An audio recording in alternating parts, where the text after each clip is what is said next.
even terug naar de basis. Gewoon, wat is eigenlijk? Als jij, dit is kort, letterlijk kort. Werd ik gebeld door mijn schoon. Het is een staatsbezoek. De belangen van de kolonisator. Kulturu Open Mic. Uw verhaal vertellen? Bel of app naar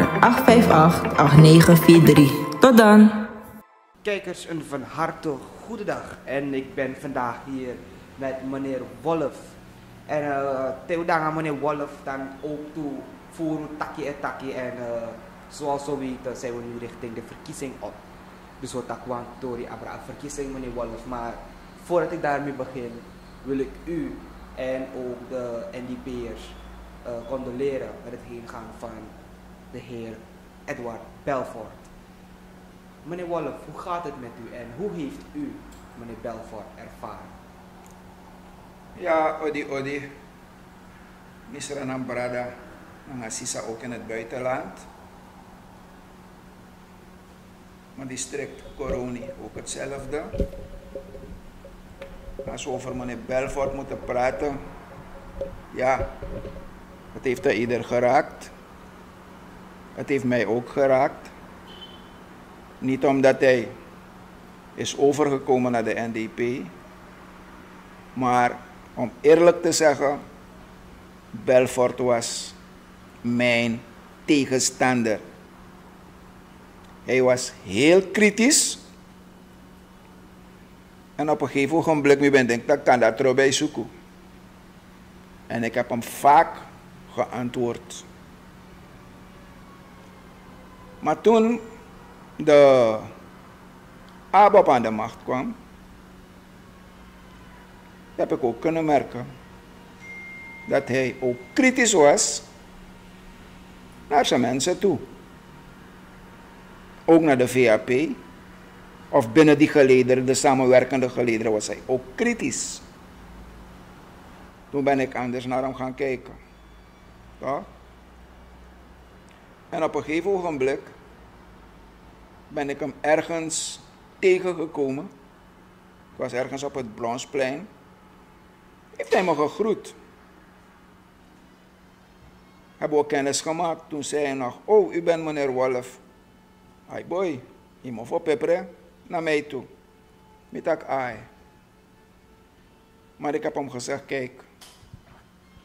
Je bent heel kritisch geweest naar de NDP toe. Maar ook kritisch binnen die samenwerking. Met dat, maar ik bied je mijn verontschuldiging aan. Omdat ik heb gemerkt dat je... Het is niet een stukje partijdigheid, maar het is een stukje reality. En vanaf dat moment waren we heel goed op elkaar. Maar in elk geval, ik ben toch vergeten om de familie, vrienden, kennissen, de NDP, te condoleren met het heengaan van heer Belfort. We hadden het niet verwacht. Zijn gezondheid was niet 100. Maar we hadden niet verwacht dat het zo snel zou gebeuren. Alleen hoor je allerlei verhalen buiten. Maar ik wil me niet bezighouden met die verhalen. Zijn gezondheid was niet zo best. Dan hou ik het daarop. Het enige wat ik kan zeggen. Belly, rest in peace. We missen je allemaal. En meneer Wolf, het is natuurlijk een groot verlies binnen de NDP. Hij was ook op de kandidatenlijst geplaatst. Ja, ja, hij was op de 50ste plaats, denk ik. En ik weet dat zijn aanhang heel groot was. Ja. Maar ja, als zijn aanhang achter hem heeft gestaan, dan denk ik dat ze zijn ideologie zullen voortzetten om te stemmen voor de NDP. Want als dat het niet was, zou hij alleen binnen de NDP komen en de rest had hem in de steek gelaten. Maar hij is met zijn aanhang gekomen naar de NDP. En ik denk dat zijn aanhang verder gaat met de NDP. Meneer Wolf, ik zie een mooie foto van mevrouw Ingrid Bouterse op uw trui. En ik wil u vragen, vele mensen zeggen tegenwoordig dat mevrouw Bouterse op de lijst staat omdat Sobona Adjosis van ons opneemt tapu voor stem. Maar is het inderdaad zo, vanuit uw oogpunt? Kijk,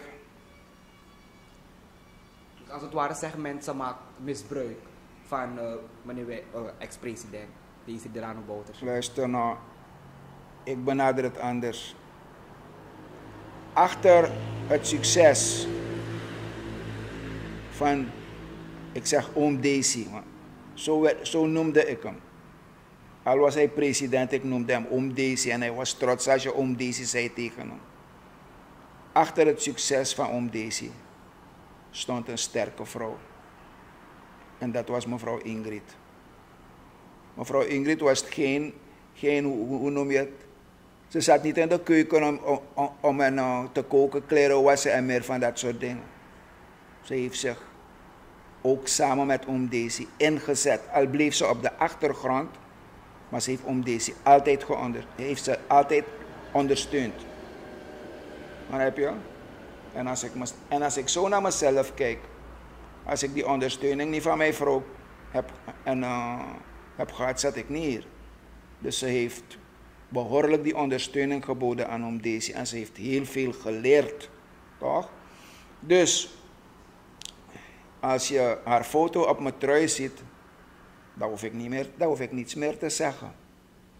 Igarabo, ik vind het alleen maar jammer dat men haar naam door het slijk haalt. Ik heb laatst gehoord, ik ben militair en zij is recruut. Toch? Wel, kan je eerlijk zeggen hoor. De recruut is veel verstandiger dan die militair. Toch? Want die recruut weet precies hoe het hoort, maar die militair weet het niet. Begrijp je?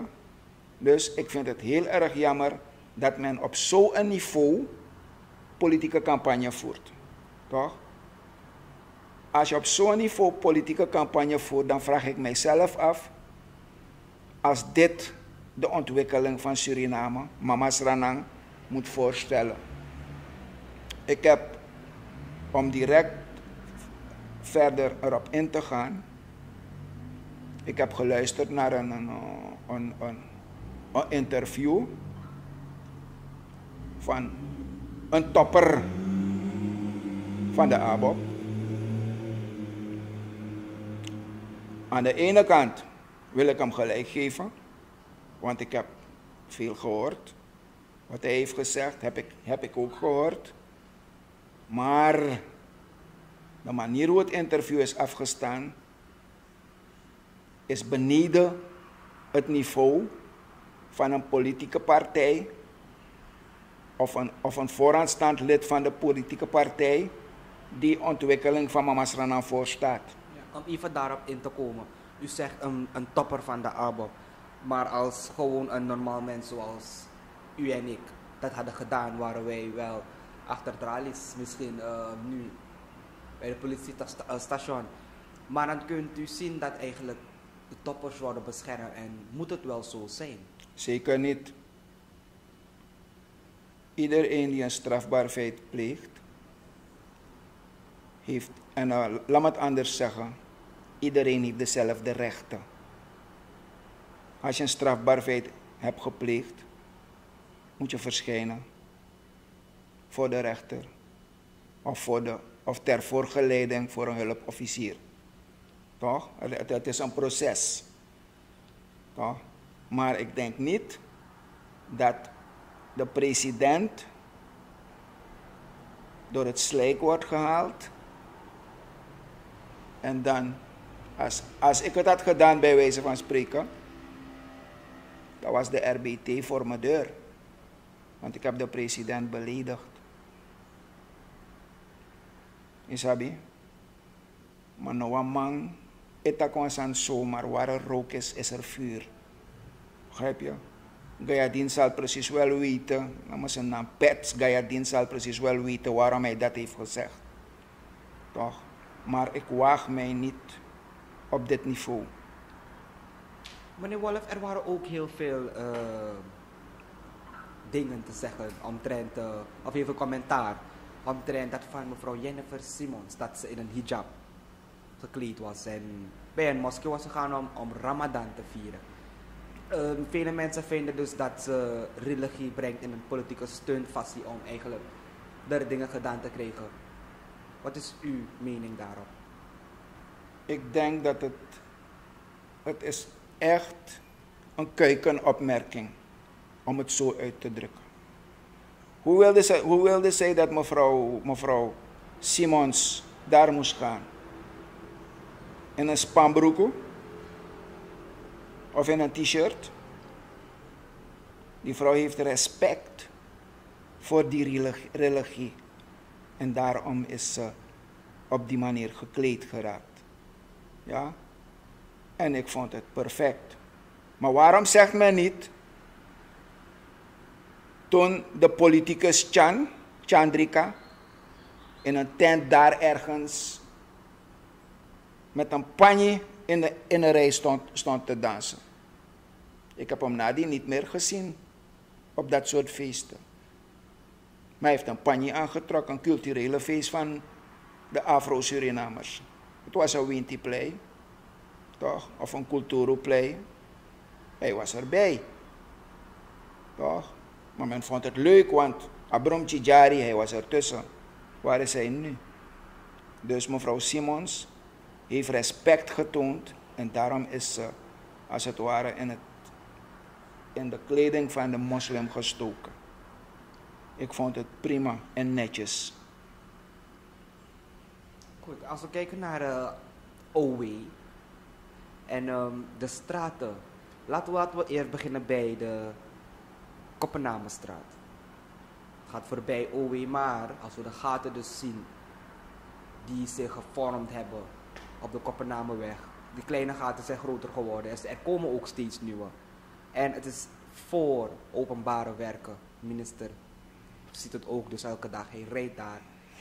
En dat het dan nog niet wordt gemaakt. Dus if je nou maar krimi mo fodoro. Ik denk dat is een kring trouwen mo fodoro. Is een grote schande. Weet je? Maar er zijn wel lichtjes daar op de straat geplaatst. Voor het gebouw. Zogenaamd proef.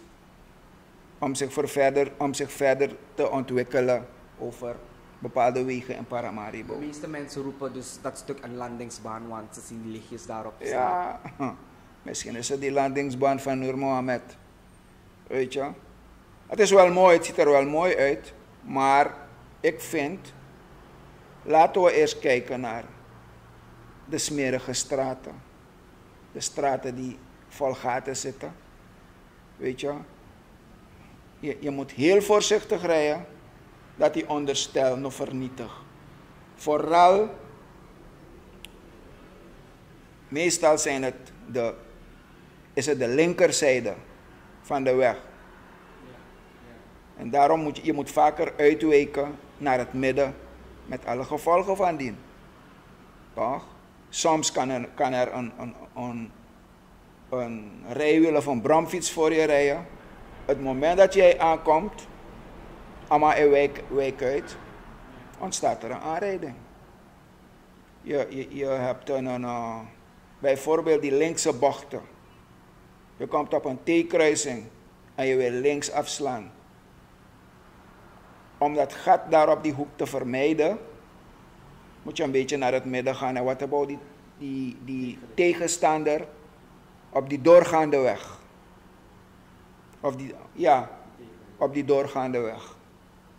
Je kan in aanrijding met de man komen. Maar als je die hoeken netjes onderhoudt, dan maak je een korte linkse bocht. Daar is er niets aan de hand. Nu we over aanrijdingen praten, AZET heeft een bericht gelanceerd waarbij ze hebben aangegeven dat spoedeisende hulp voor nu echt voor dringende problemen zijn. Dus een aanrijding, een hart- en verlamming. Maar voor andere problemen kunnen ze dus daar niet helpen, want ze zijn bezig met het verbouwen van de spoedeisende hulp. Het was al niet zo best en nu dit. Onze gezondheidszorg gaat achteruit. Ik wil u ook dus dan direct hierbij zeggen dat de minister van Gezondheid, Volksgezondheid, aangaf dat er genoeg HIV-remmers zijn. Maar de artsen zeggen dat wat het ministerie heeft gezegd niet klopt. Dus we zien dat onze gezondheidszorg steeds achteruit en achteruit gaat. Denkt u wel dat NDP, als ze mogelijk aan de macht komen, dit alles weer kunnen opknappen? Kijk, de volksgezondheid is met rassenschreden achteruit gegaan. Men praat het goed, of de minister wil het goed praten, maar de praktijk wijst anders uit. Als zou je bezig zijn met renovatiewerkzaamheden, toch? Als iemand een verwonding heeft opgelopen, waar moet de persoon zich aanmelden? Bij de huisarts, die de equipment niet heeft. Dus dat is een kinderverhaal. Weet je? En wat betreft de HIV-remmers, of hoe je ze wil noemen. De volksgezondheid heeft niets. Maar de minister doet voorkomen alsof er alles is. Deze minister moet alleen maar recepten. Hij kan alleen maar recepten opschrijven of opmaken. Ja? En praten in medische taal. Maar wat beleid aangaat, is hij erg zwak. Ik had in een vorige verklaring reeds gezegd, hij moet de eer aan zichzelf houden. Maar men heeft hem gehouden daar, teleka poring. Weet je, ik ben laatst een boodschap gaan doen voor iemand in het academisch ziekenhuis. Op een gegeven ogenblik liep ik langs de afdeling poli voorbij. Ik dacht dat we te doen hadden met een massameeting. Dan vraag ik me af, als mensen met gezondheidsklachten daar naar de dokter moeten gaan, of naar de arts moeten gaan. Als ze 's morgens daar zijn aangekomen, hoe laat gaan ze naar huis? Het zal me niet verwonderen als er mensen daar flauw vallen. Ik bedoel, zoek andere alternatieven, toch? Ja, maar je denkt dat een massameeting de drapen. Verschrikkelijk druk. Toch? Dat wil zeggen dat de armoede die mensen lijden, hun gezondheid in gevaar komt. Toch? Hun gezondheid in gevaar komt. Met alle gevolgen van dien. Isabi, if me no longer dat ramot dede. Maar als die armoede geminimaliseerd kan worden, dan zullen er ook minder mensen daar op die poli aanwezig zijn. Weet je? Maar die mannen maken zich niet druk. Ze blijven maar promoten volksgezondheid, dit, volksgezondheid, dat. Maar volksgezondheid is niets. Verpleegsters trekken weg, artsen trekken weg.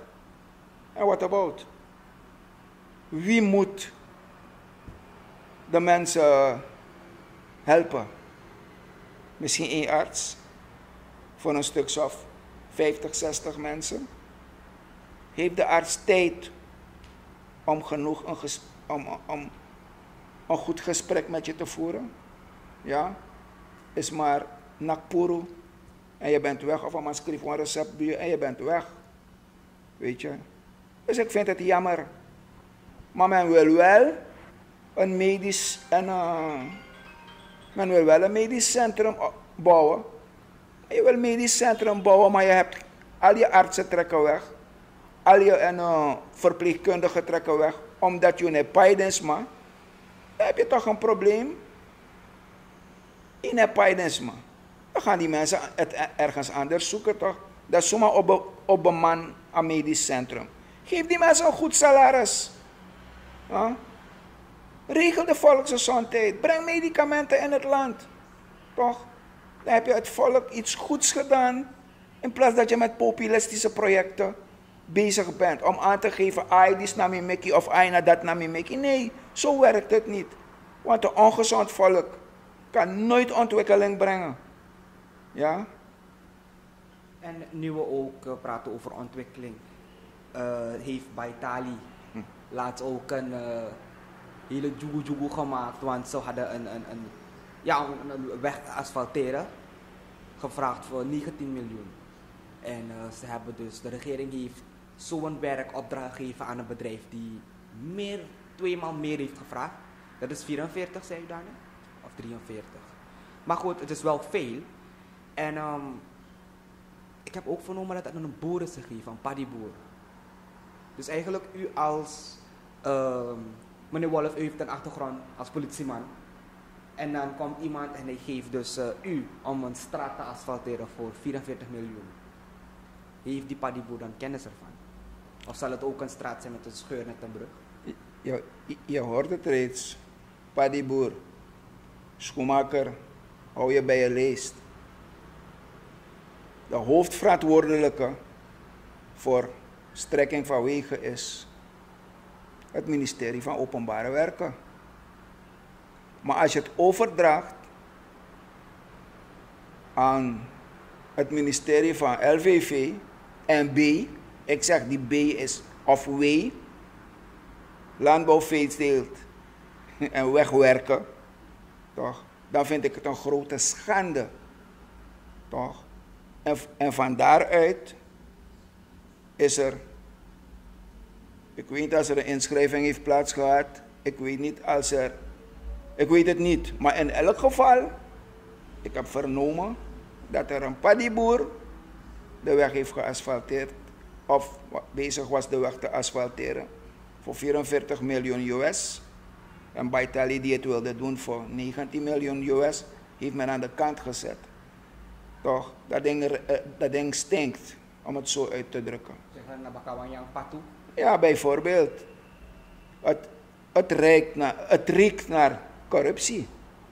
En ik vind dat de justitie ertussen moet komen om te onderzoeken hoe dat kan. Want hoe kan jij openbare werken, landbouw, veeteelt en visserij, die een mogelijkheid bieden om de straat te asfalteren of om de weg te asfalteren? En dat kan. Het is de verantwoording van het ministerie van Openbare Werken. Maar ze komen wel uitleggen dat ze geen geld hebben. Ja? Dan had je toch gelaten tot je geld hebt. Maar er is genoeg geld voor andere projecten. Weet je? Want als je soms hoort wat ze gaan doen en wat ze... Jongen, je vraagt jezelf af van waar komen ze met het geld? Plotseling. Isabi. Dus... Maar er worden heel veel dingen gerealiseerd. Ja, vanzelf. Kijk nog. Ik hoor ook dat de werkzaamheden bij de brug aan de Van Togerijstraat ook zijn stopgezet. Dus er moet een hele onderzoek plaatsvinden hoe de gunning of inschrijving of wat dan ook heeft plaatsgehad. Maar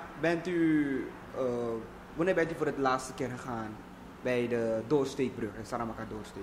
Wel, vanaf die brug in werking is gesteld. Maar nu hebben ze dus mooie lampen, straatlampen zo gezegd. Ja, dat en is... het lijkt daar dus heel mooi, maar het momentje zak, heb je dan die gaten waarbij je auto onderstel eraan gaat. En van het Hogeruitstraat zit al jaren zo kapot.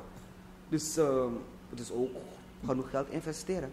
En de president wil ook een 6-baan. Dan had je toch liever gezegd, laten we alvast beginnen met die 6-baan. En wanneer dat in orde is, dan gaan we kijken hoe we werken aan die brug. Maar wat gebeurt er nu? Die brug is deels gemaakt, Abroki Priti. En de Van Togerijstraat die nog gerehabiliteerd moet worden. Toch? En alles is stopgezet.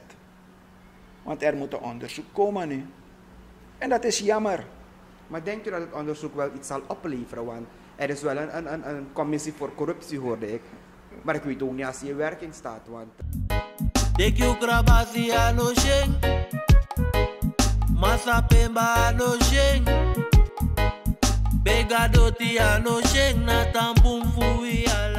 Luister, voor zover ik weet toch, in deze achter ons liggende 5 jaren zijn er 10 commissies opgericht. Vermeende corruptie. Maar al die onderzoeken rest 0. Ja. Waarom heeft men het niet direct verwezen naar de procureur-generaal. Zodat zij haar werk doet. Het instituut van de procureur-generaal, dat zij hun werk doen. Ja? Maar het wordt eerst een commissie van het kabinet. En als de commissie het nodig acht, dan komt de procureur-generaal in beeld. Dan voel je dat er iets niet klopt, toch? Want ze zijn wakaboom. En dat is jammer. Meneer Wolf, ik weet niet als u een video heeft gezien van, ik denk dat het Cubanen zijn of Brazilianen die dus wegtrekken richting Frans-Guyana. En ze waren in grote massa's daar zo. Als we kijken naar Suriname, we gaan niet te ver, we gaan even naar Toertonnen. Zie je dus tal van Cubanen, we zien ook heel veel mensen die uit India zijn gekomen. Deze mensen hebben ze hebben allemaal een verblijf in Suriname, ze werken in Suriname. En dat laat me doen denken, hebben ze ook dus dan een bepaald legitimatie in Suriname dat ze ook kunnen stemmen? Want om mensen maar het tak van ja, de regering laat mensen halen, zoals voor man, Guillermo Marokko, ik ben dit tevreden en stemt op haar regering. Maar als we kijken zijn er wel heel veel Brazilianen, Cubanen, Venezolanen, noem maar op, in Suriname. En je ziet ze haast overal werken. En waar wij Surinamers dus aan werk zoeken, krijgen we niet. En wat ik hiervan kan zeggen, alles is mogelijk. Toch? Want op weg naar de verkiezing loopt men over lijken heen om de verkiezingen te winnen. Ja? Maar wanneer het gaat over Cubanen, Venezolanen, Brazilianen,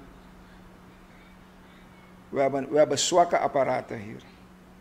Weet je hoeveel hier illegaal rondlopen? Maar wanneer ga je de illegaliteit opmerken? Wanneer ze strafbare feiten hebben gepleegd en wanneer ze zijn aangehouden. Dan ga je horen van deze heeft geen paspoort of deze heeft geen verblijf. Weet je? Dan ga je zien dat ze illegaal zijn. Maar, en, om het zo uit te drukken, men moet niet denken dat we Sribi. Toch? Men moet niet denken dat we Sribi. Het volk van Suriname slaapt niet. We zullen alles controleren om te voorkomen. Je gaat kleine fraudegevallen krijgen. Toch? Want dan net een inbraak in een man voorkomt een inbraak echt. Dat voeren vinden plaats, dat je ook op een voormande. Toch? Dus zo moet je het eigenlijk zien. Maar grootschalig denk ik niet dat het zal lukken. Omdat alle ogen zijn gericht op de verkiezingen. Ter voorkoming van fraude. Dus de man berekent dat hij Wesribi, maar unesribi. Goed. Richten de verkiezingen op, mooi en waar. Maar we zien dat vele mensen vechten voor oil en gas. Dat is om de bocht. Dat de meeste man kooi naar de regering zoals ze vroeger, maar geniet voor oil en gas. Maar als oil en gas, ja, de gelden ervan goed gebruikt kunnen worden, kan Suriname heel erg vooruit gaan. Maar dat is de vraag nu, hoe erg betrouwbaar zal dus de komende regering zijn? De komende regering, in elk geval een nieuwe regering, die zal ook kritisch worden gevolgd. Ik denk niet dat wij de regering zullen laten om hun gang te gaan. Toch? Maar men moet weten, als die oil en gas een feit is, dan zijn we nog niet klaar. Wanneer zal die eigenlijke ontwikkeling plaatsvinden, zodat een ieder daarvan kan genieten? 2025, 2028 is een gap. Apina wopina. We gaan nog dieper in de problemen komen. 2025, 2028. En als er een kleine stagnatie komt, dan ben ik bang dat 28 niet gehaald wordt. Toch? Maar men probeert honing op de tong van die samenleving te smeren om er politiek voordeel daaruit te halen. Maar unesribi. Unesrib. Ik had het verleden al gezegd. Er worden heel wat leugens verteld, onwaarheden verteld aan die samenleving. Maar die ene waarheid, die ene echte waarheid, beschouwen wij ook als een leugen. Oh? De president vraagt aan die samenleving om hem de ruimte te geven voor nog 5 jaar. Maar als je die samenleving niet kan tonen wat je in die 5 jaar hebt gedaan, hoe moeten wij jou die ruimte bieden? Integendeel, hebben er allerlei projecten plaatsgehad die niet, waarvan de samenleving financieel achteruit is gegaan.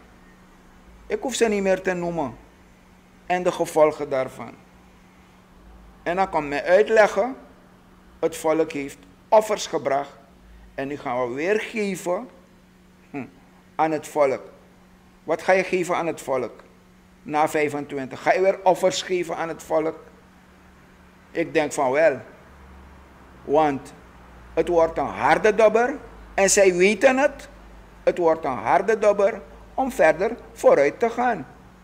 Toch? Want die oil en gas op een bevolking van ongeveer 600.000 moeten we op rozen leven. Toch? Maar als je niet op een eerlijke en correcte manier omgaat met je oil en gas, dan zijn het alleen de kapitalisten die ervan zullen genieten en het wordt voor de neus gehouden van die samenleving aan de basis. Je smera worst, mijn odoro, peim doro, qua financieel. Dus, ik zeg het altijd, zal ik mijn grammatak me want shifosi. Eerst zien, dan geloven. China Bribi dus. China Bribi. En meneer Wolff, het is nu al hard, want akkoord Krimbaka.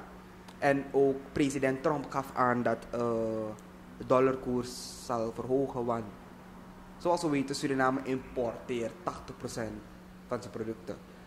En dat wil zeggen dat door de stijging van de koers ook de producten duurder worden. Dus eigenlijk nono dekba udede in film. En dan ook na de verkiezingen nog. Dus heeft u eigenlijk een beroep of een boodschap voor de mensen toe? Voor mij de man sap van de man stem aan verkiezingen. Want het is maar een maand te gaan. Maar kijk, dat bedoel ik toch. Voor Trump tik een besluit, bijna ik kan tak douane verhogen prijzen. Ja? En als de invoerrechten zijn verhoogd, dan zullen ook de prijzen. Dus dat hele proces van import, toelevering, consument, zal niet makkelijk zijn. Je gaat dieper in je zak. Ik heb het reeds aan de lijve ondervonden. Je gaat dieper in je zak. Weet je? Dus, ik weet het niet hoor, maar het ziet er niet mooi uit voor de kleine landen. De landen die meer importeren. Het ziet er niet mooi uit. De mensen die het zullen overleven, zijn de kapitalisten. En die zullen het altijd blijven overleven. Want dat drape amonide. Weet je? En het zijn juist die mensen die weinig belasting betalen. Na minayu epai a belasting morofuru. Want als we teruggaan naar onze goudconcessies, toch? Je hebt zelfs grote concessionarissen, toch? Die geen drupje belasting betalen. Maar die blijft biji miljonair in Akondre. Toch? Wel, als je nu president moet worden, wat komt terecht van ons binnenland? Onze mensen zijn al voor de gek gehouden. En onze mensen hebben een zodanig geloof in een nieuwe president, of de man die zich de nieuwe president wil noemen, de tweede leider in het land, na Bouterse. Als je dit soort uitspraken doet, toch? Onpopulistische uitspraken. Uitspraken die niet, hoe zou je het zeggen? Uitspraken die niet leiden naar een stukje ontwikkeling. Ja? Wat voor geloof zal het volk hebben in jou? En dit volk is een moeilijk volk. Meneer Wolf, tenslotte, heeft u een boodschap voor de jongeren? Want HIV heerst. En ook baby's lijden nu eronder. Ze worden geboren met HIV. En het is niet mooi. Dus heeft u een boodschap voor de jongeren, ook voor de wat ouderen, gewoon voor ieder? Alvast heb ik een boodschap voor het ministerie van Volksgezondheid. Dat ze genoeg remmers in voorraad hebben. Als het er niet is, moeten ze laten kopen.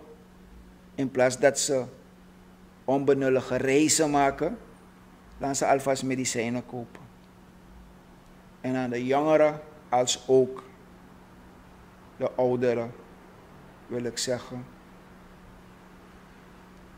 gebruik je verstand voordat je seks hebt met iemand.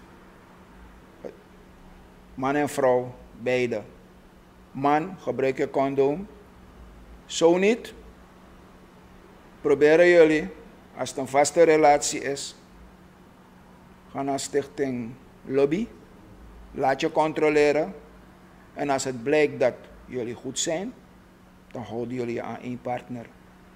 Want op dit moment is geen enkel partner te vertrouwen.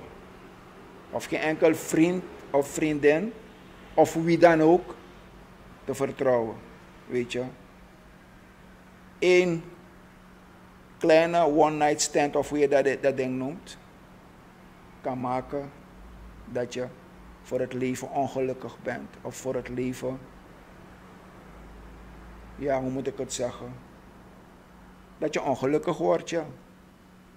En dat je zelfs het leven kan laten. Dus wat dat betreft wil ik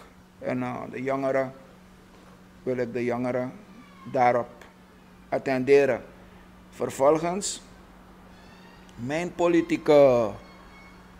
politieke reactie richting de Nationale Democratische Partij, mijn partij. Wat men dan ook naar die toeslingert, het zij fake, soms worden er harde dingen, er verschijnen harde dingen op het net, dat soms echt geloofwaardig overkomen. Ik heb gelezen over First Lady, ik heb gelezen over Adin, ik heb gelezen over mevrouw Simons. Laat je niet ontmoedigen. Wij gaan als één sterke NDP de verkiezing in. Want wij gaan voor ontwikkeling. Maar we gaan niet voor fake om later te genieten wat Mama Srana ons zal bieden. Dus NDP-achterban, Surinamers, het moment dat jij bepaalde berichten ziet, scroll verder. Want ik zeg het je eerlijk, als het waar is, zou ik mij ook niet zo prettig voelen. Ten slotte ga ik jullie een klein ding vertellen. Ik ben vaak op het net. En ik ben kritisch. En op een gegeven ogenblik heeft iemand mij bekritiseerd. Laat hij je vertellen waarom de politie hem heeft weggejaagd. En mijn antwoord was: laten wij samen naar de politie gaan, zodat wij mijn dossier kunnen natrekken. Ik heb hem nooit meer op het net gezien. Misschien zit hij onder een andere fake naam. Wat ik hiermee wil zeggen, er lopen een aantal van ze rond. Ik bedoel, als je op die manier politiek wil voeren om Mama Sranang tot ontwikkeling te brengen, ja, dan is het niveau van politiek behoorlijk, en hoe zeg je het, behoorlijk gedaald. Ja. Ja. En dat werkt heel nadelig voor onze jeugd. Die moet groeien richting politiek. En ik zal het blijven zeggen, in elke interview zal ik het blijven zeggen, toch? Zodat onze mensen bewust worden van wat Mama Sranang te wachten staat. Maar met deze mensen, sorry, go home. Dankjewel meneer Wolff en deze ook dat de tijd heeft gemaakt, vrij heeft gemaakt voor Kulturo TV. In de studio vandaag met meneer Wolff. Dankjewel en ik zie u weer zo gauw als mogelijk. Grantangi, mijn lobby brada. Zolang we over Suriname praten, het nationalisme, zal je me altijd vinden. Dankjewel meneer Wolff. Kijkers, u ook een fijne kijkplezier. Krishna Lakpat van Kulturo TV en ik dank u voor het kijken. Zorgen moet je doen, niet maken. Zorg is persoonlijk. Onze jongste patiënten krijgen daarom bij de huisartsenspoedpost ook een persoonlijke behandeling. Onze artsen zijn zeer bekwaam in het opvangen en behandelen van uw kind.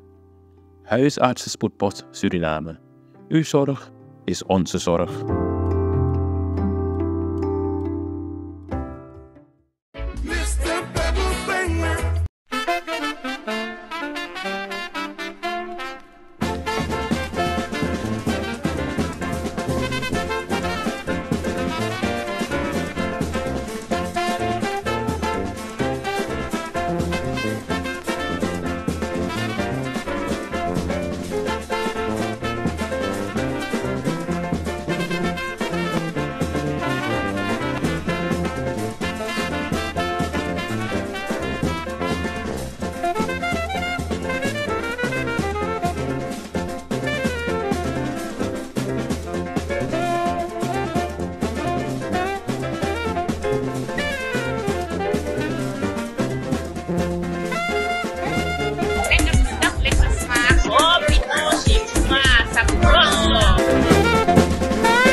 Promotion organiseert Kitty Kotti Boatface.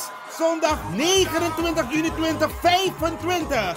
Vaar en swing mee. Opstaptijd 3:30 's middags. Afvaart 4 uur. Terug 9 uur 's avonds.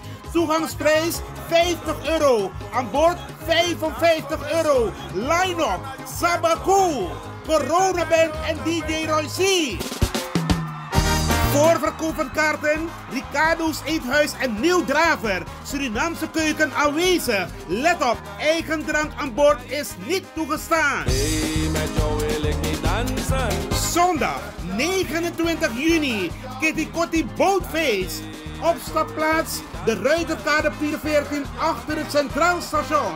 Dresscode in de kleuren van de Surinaamse vlag. Voor info bel 06 311 647 03/06 870 98312. Attenzo! Die Frenti route door Romaka. 11 mei moederdag die alla mama in Amsterdam. De Beko Theater, Nes 75. Met het prachtig stuk Kuku Magda Nanga Kondere Aisa. Magda, no be arkirebos como sabe kisi. Fu encontre Aisa, uko lukuleri dansi prisiri. No afronto yu kulturu, nanga different route famiri.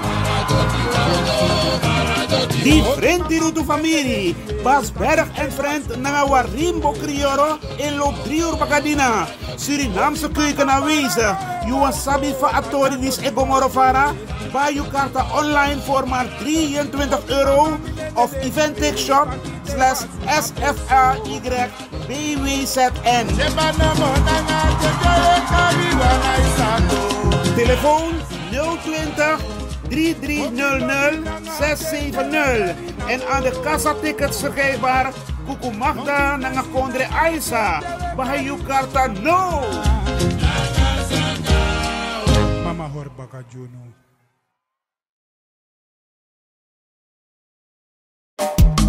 Vaderland, Suriname is mijn vaderland, yeah.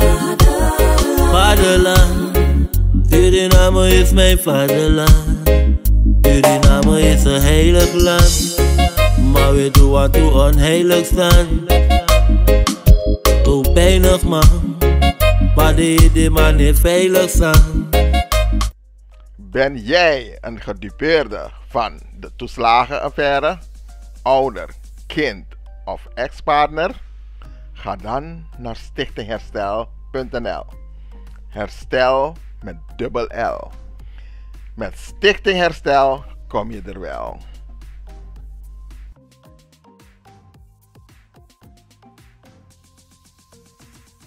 Ah.